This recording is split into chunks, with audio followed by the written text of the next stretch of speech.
Good morning students. BST में chapter 7 चल रहा है। कल हमने देखा था कि कंपनी का निर्माण करने के लिए कितने चरण से गुजरना पड़ता है। तो कंपनी की कल्पना से लेकर कंपनी को प्रारंभ करने की स्थिति में लाने तक का जो कार्य जो व्यक्ति करता है, जो संस्था करती है, जो कंपनी करती है, वो प्रवर्तक कहलाते हैं। तो प्रवर्तक के देखिए क्या क्या कार्य हैं। नंबर फर्स्ट, व्यवसाय के अवसर की पहचान करना या व्यवसाय के अवसरों की तलाश करना। एक प्रवर्तक का सबसे पहला कार्य व्यवसाय के अवसर की पहचान करना है। किस क्षेत्र में व्यवसाय करना है, कौन सा व्यवसाय करना है, उसकी पहचान करना है। यह अवसर एक नई वस्तु अथवा नए उत्पाद के लिए हो सकता है, या फिर किसी उत्पाद की किसी अन्य माध्यम के द्वारा उपलब्ध कराने को, अथवा अन्य कोई अवसर जिसमें निवेश की संभावना हो।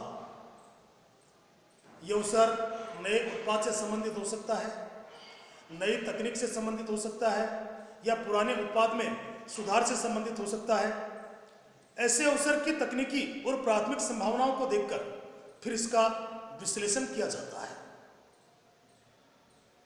अवसर कई हो सकते हैं, कई अवसर प्रवर्तक के दिमाग में आ सकते हैं, लेकिन उनका विश्लेषण करने के बाद में उनमें से किसी एक अवसर का चुनाव किया जाता है। सेकंड देखिए, संभाव्यता का अध्ययन।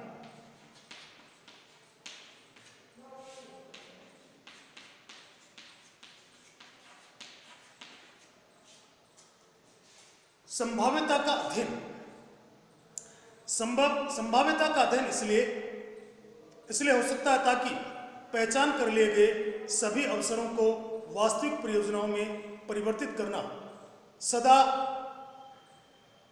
संभव अथवा लाभप्रद न हो।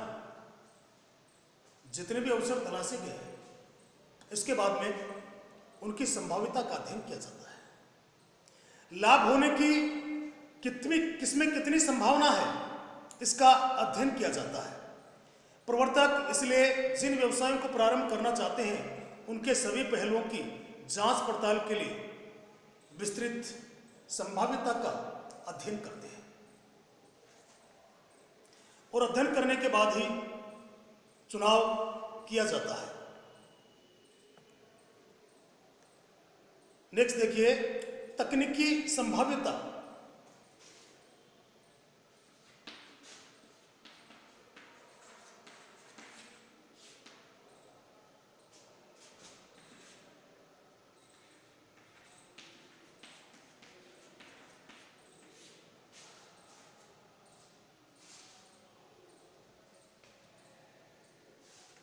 तकनीकी संभाव्यता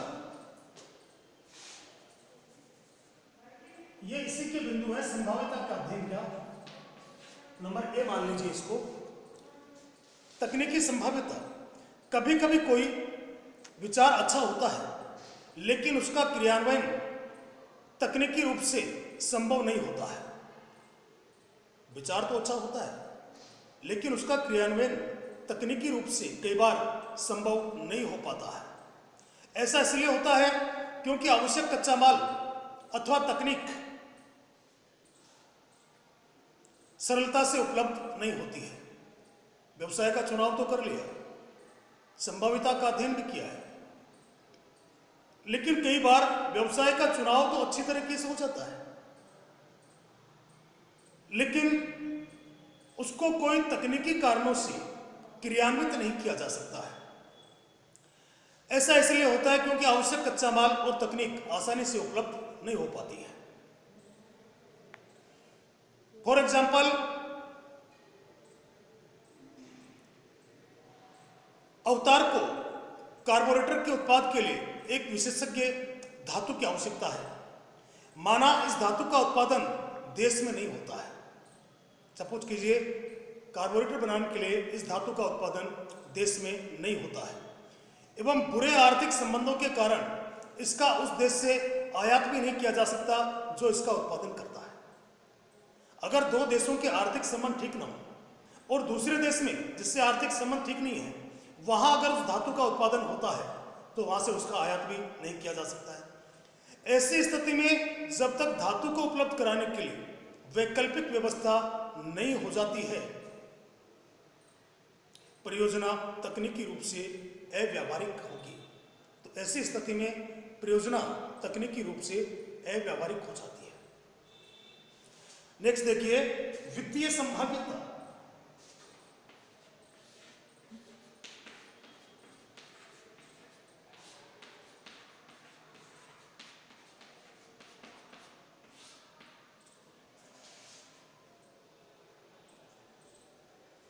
सभी व्यावसायिक कार्यों के लिए धन की आवश्यकता का अनुमान लगाना होता है। व्यावसायिक कार्य कोई भी हो, कोई भी व्यवसाय प्रारंभ किया जाए, सबसे पहले यह अनुमान लगाना होता है कि धन का निवेश कितना होगा।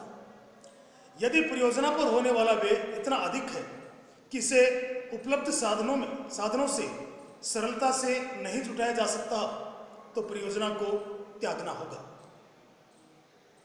अगर धन की ज़्यादा आवश्यकता होगी, वित्तीय संसाधन हमारे पास में कम है, दूसरे साधनों से भी नहीं जुटाया जा सकता है, तो ऐसी परियोजना का त्याग करना होगा। फॉर एग्जाम्पल, कोई ये सोच सकता है कि नगरों का विकास करना बहुत लाभप्रद होता है, लेकिन पाया गया कि इसके लिए कई करोड़ों रुपयों की आवश्यकता होगी, जिसकी प्रवर्तकों द्वारा एक कंपनी की स्थापना कर व्यवस्था नहीं की जा सकती। तो ऐसी स्थिति में ऐसी परियोजना को त्यागना पड़ता है। नेक्स्ट देखिए, आर्थिक संभाव्यता।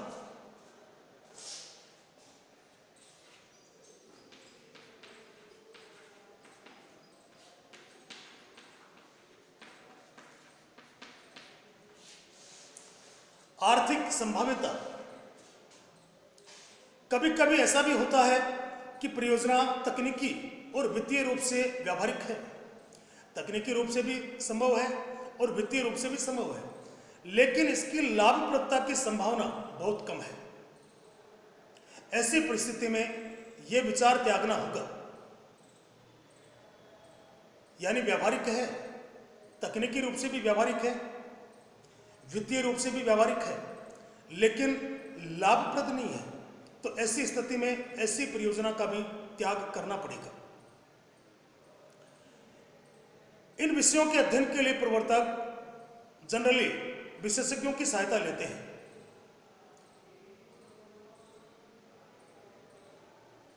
लेकिन विशेषज्ञ प्रवर्तक की मात्र सहायता कर रहे हैं। सहायता करने मात्र से वो प्रवर्तक नहीं बन सकते हैं। थर्ड देखिए, नाम का अनुमोदन। First, second, third.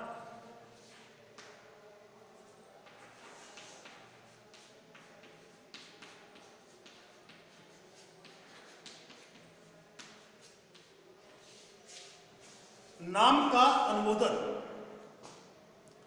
कंपनी की स्थापना का निर्णय लेने के पश्चात प्रवर्तकों को इसके लिए एक नाम का चुनाव करना होगा।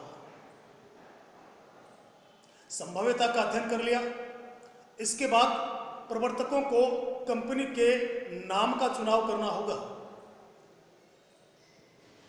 और उसको रजिस्ट्रार के यहां दर्ज कराना होगा। अगर उस नाम से पहले से कोई कंपनी है तो उस नाम से दूसरी कंपनी नहीं रखी जा सकती है। तो प्रवर्तकों को कंपनी के नाम का चुनाव करना होगा और इसके अनुमोदन के लिए जिस राज्य में कंपनी का पंजीकृत कार्यालय होगा उस राज्य के कंपनी रजिस्ट्रार के पास एक आवेदन पत्र के साथ इसे जमा कराना होगा। प्रस्तावित नाम का अनुमोदन कर दिया जाएगा। जो भी नाम भेजा गया है उस नाम का अनुमोदन कर दिया जाएगा। यदि इसे अनुपयुक्त नहीं माना गया है, अनुपयुक्त किस परिस्थिति में होगा? अगर पहले से उस नाम से कोई कंपनी रजिस्टर्ड है तो वो नाम इस कंपनी को नहीं दिया जा सकता है।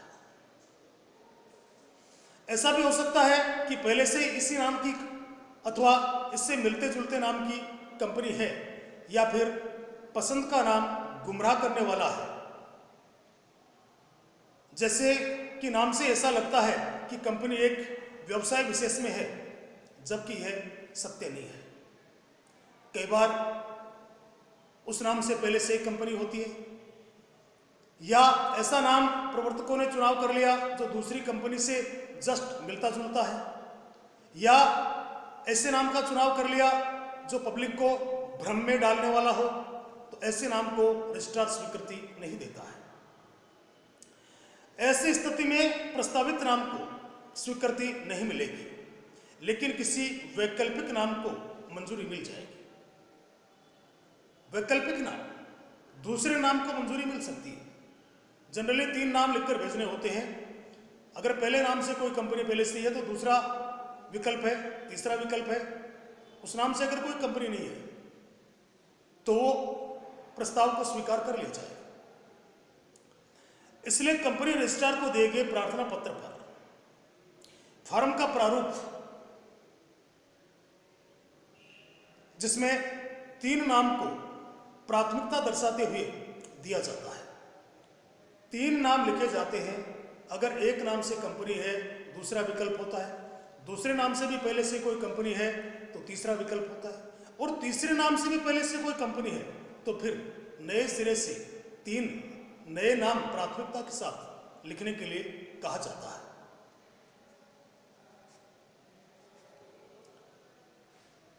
तो आज की क्लास में बच्चों इतना ही। शेष चर्चा कल करेंगे। Okay, thanks.